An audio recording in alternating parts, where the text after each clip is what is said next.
Hadirin hadirat Allah Subhanahu wa taala, kalau kita punya masalah, pertama kali kita keluhkan kepada Allah. Jangan keluhkan kepada manusia. Itu nomor 2, nomor 3, nomor 10. Kita cari solusi, keluhkan. Dan keluhkan itu bukan berarti kita, jadi ada orang gini, dia mengeluhkan Allah kepada manusia. Dia sekarang dilihat utang. Aduh, kenapa saya takdirnya begini? Berarti kan dia mengeluhkan Allah sama orang. Itu tidak benar seperti itu.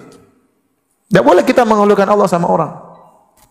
Kita boleh cerita, tapi kita cari solusi. Bukan mengeluh tentang takdir kita. Enggak, itu namanya kita mengeluhkan Allah kepada orang. Jadi kalau kita terkena musibah, pertama kita keluh, tempat mengeluh adalah Allah. Allahul mustaka, Allah tempat kita mengeluh. Dan kalau kita mengeluh kepada Allah, itulah kesabaran. Kita tidak keluhkan kepada orang. Ya akhi, ya ukhti, kalau kita keluh sama orang terus kita datang sama orang, aduh saya ini susah gini-gini, orang bilang sabar, berarti gitu. Saya dililit utang gini-gini, apa dia mau kasih duit sama kita? Enggak kan? Dia bilang sabar. Pertama kita keluh kepada Allah, dan itulah yang dilakukan oleh Nabi Yakub alaihissalam. Waktu kehilangan Nabi Yusuf, entah Nabi Yusuf kemana, maka dia berkata, innama ashku bathi wa huzni ilallah. Sungguhnya aku menyampaikan keluhanku dan kesedihanku hanya kepada Allah Subhanahu wa taala. Wa alamu minallahi ma la ta'lamun. Aku tahu apa yang kalian tidak ketahui. Sabar dia. Sampai disebutkan Nabi Yakub diuji sampai 40 tahun tidak ketemu Nabi Yusuf. Padahal dia begitu cinta kepada Nabi Yusuf alaihissalam. Allah menguji seorang pada perkara yang sangat dia cintai. Nabi Ibrahim diuji dengan Ismail, Nabi Yakub diuji dengan siapa? Nabi Yusuf. Dan kata para ulama, kata Hasan al-Basri, di zaman itu orang yang paling imannya tinggi, yang paling dicintai Allah adalah Nabi Yakub. Itu pun dia diuji. Jadi bukan berarti kalau kita diuji berarti Allah benci sama kita. Buktinya orang yang paling dicintai zaman itu adalah Nabi Yakub, dan dia yang paling diuji. Diuji untuk dipisahkan dari orang yang sangat dia cintai. Sampai Nabi Yakub saking menangisnya tiap hari, kata Allah, wa biyaddat aina minal huzni fahuwa kazim. Saking dia nangis tiap hari, matanya pun buta karena saking sedihnya. Ya, dia tidak ngeluh sama anak-anaknya, dia sabar, tapi dia mengeluh selalu kepada Allah. Allah terus kasih ujian. Bayangkan hari-hari penuh dengan tangisan sampai 40 tahun, sampai matanya buta. Setelah itu Allah kembalikan Nabi Yusuf alaihissalam belakangan setelah 40 tahun atau lebih. Jadi kita mengeluh tidak apa-apa, tapi mengeluh kepada siapa?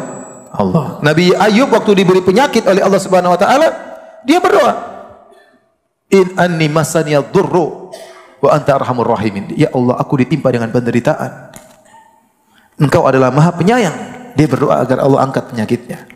Kata Allah, inna wajadnahu sabiran ni'mal abdu innahu awwab. Kami dapati Ayub adalah orang yang sangat sabar. Sungguh dia adalah sebaik-baik hamba. Innahu awwab, dia selalu kembali kepada Allah. Padahal dia mengeluh, tapi mengeluhnya kepada siapa? Allah. Dan Allah mengatakan dia adalah orang yang sabar. Ya akhi, kalau antum ada masalah, anti ada masalah, bangun malam, ya, orang sedang tidur, antum berdoa. Apa kata seorang penyair? Labistu thawbar raja wan nasu qad raqadu wa kumtu ila maulaya ashku ma ajidu. Aku pakai pakaian harapanku, aku bangun di tengah malam, orang-orang sedang tidur, lalu aku keluhkan kepada Allah apa yang aku dapati dalam kehidupan dunia ini. Itu orang beriman seperti itu. Minta kepada Allah. Allah apalagi di sepertiga malam terakhir, Allah turun ke langit dunia, Allah mengatakan hal min da'in fa astajibalah. Apakah ada hambaku yang mohon akan aku kabulkan permintaannya?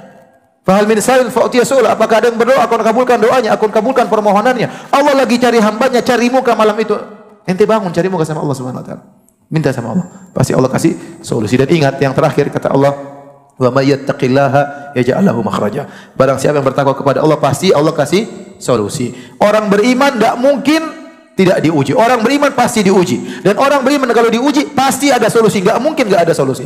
Kalau enggak ada solusi, takwa kita enggak beres. Mungkin kita sering bermaksiat diam-diam, mungkin kita sering bangkang suami, mungkin kita macam-macam, mungkin kita zalimi orang, mungkin kita tipu orang, mungkin kita sakiti orang, mungkin mulut kita ember sehingga sakiti orang, kita enggak tahu, mungkin status kita menyakiti orang sehingga enggak ada solusi. Kita enggak bertakwa.